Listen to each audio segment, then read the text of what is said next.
Star Nation, iginiit ni Batangas 2nd District Representative Jervil Luistro, Chairman ng House Committee on Justice, na hindi minadali o nilaktawan ng Kamara ang proseso ng impeachment laban kay Vice President Sara Duterte.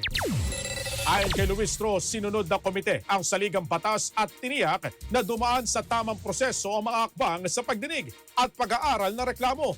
Noong nakaraang Miyerkules, natukoy ng komite ang probable cause upang isulong ang impeachment, kung saan sa kasalukuyan, tinatapos na ng panel ng committee report na naglalaman ng impeachment articles na isusumite sa plenaryo ng Kamara. Gate niya, tungkulin ng komite na aprobahan ng dokumento at ipasa ito sa buong House of Representatives para sa karagdagang aksyon.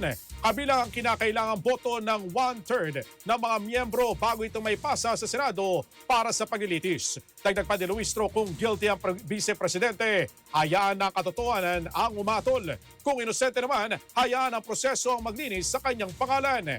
Narito, Star Nation, ang bahagi ng payag ni Batangas 2nd District Representative Jervil Luistro, Chairman ng House Committee on Justice. Hindi tayo nagmadali, hindi tayo nag-shortcut. We honored the process.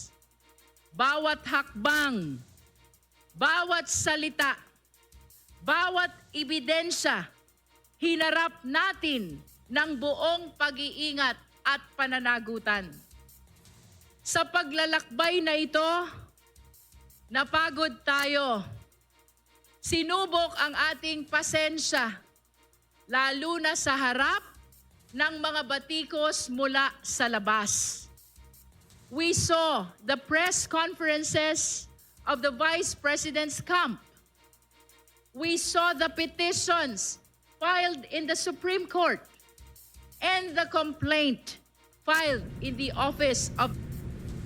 At sa gitna ng lahat ng ebidensyang ito, sa kabila ng lahat ng diskusyon natin, may isang bagay na hindi nagbago. Ang upuan, ang bakanteng upuan. Sa bawat ebidensya, walang direktang sagot. Sa bawat tanong, walang paliwanag. Naghintay tayo ng salaysay mula sa Vice-Presidente sa ilalim ng panunumpa. Pero ang tanging humarap sa atin ay ang tahimik, ang isang bakanteng upuan.